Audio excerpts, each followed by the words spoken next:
Sometimes with Arthur, the two segments that make up an episode are completely separate. They don't really connect together at all.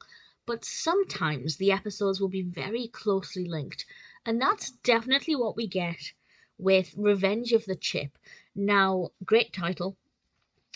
If you haven't seen the segment that comes before this one, The Chips Are Down, this one actually might not make that much sense. That's not to say that you won't be able to follow it, but they're definitely better watched as a pair. I've discussed The Chips Are Down separately. Really loved it.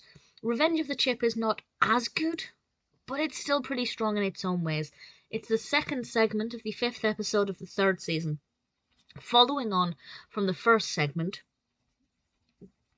in which DW ate a green potato chip and thought she was going to die, DW realizes that everybody in Elwood City basically seems to know about this blunder, and she begins to worry that they're making fun of her. A lot of the adults keep saying weird things to her, like, I hope you're well, I hope you're doing okay after this, and she blames Arthur for what happened.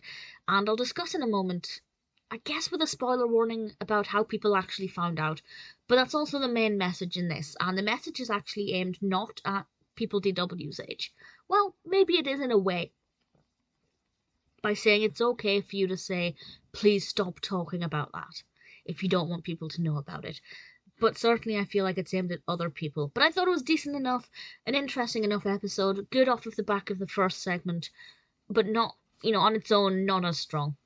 So I guess a tiny spoiler warning from now. I'm going to explain how people found out about DW's problem and why that's the really important message. So the reason people know is because her mother is a gossip.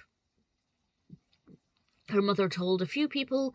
It ended up in a local newspaper column, like a feel-good column sort of thing, and then obviously gossip spreads, and DW frequently sees her mother gossiping to other people about this, and she eventually says, stop doing it.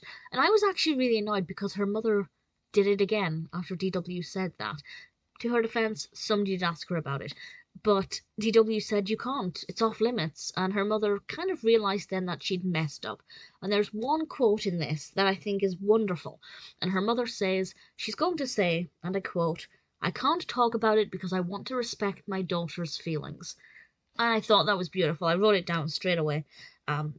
It's a lesson for parents. Any parents watching this with their children, respect your children's feelings. If they do something embarrassing, remember that it's embarrassing and they have feelings, and they may not want you to gossip about it. It's unusual, not unheard of, that an Arthur episode will have a message aimed at the parents who might be watching, or in the same room as the child when they're watching it. But certainly it's an important lesson for anybody. Respect other people's feelings. But I think parents might forget, like in the world of social media, for example, parents are often quick to upload embarrassing pictures of their children, not really thinking about how their children might feel. And this is what we get here, a few years before social media, of course. It's a good episode with a good message. Really good off of the back of the previous episode. On its own, not too bad.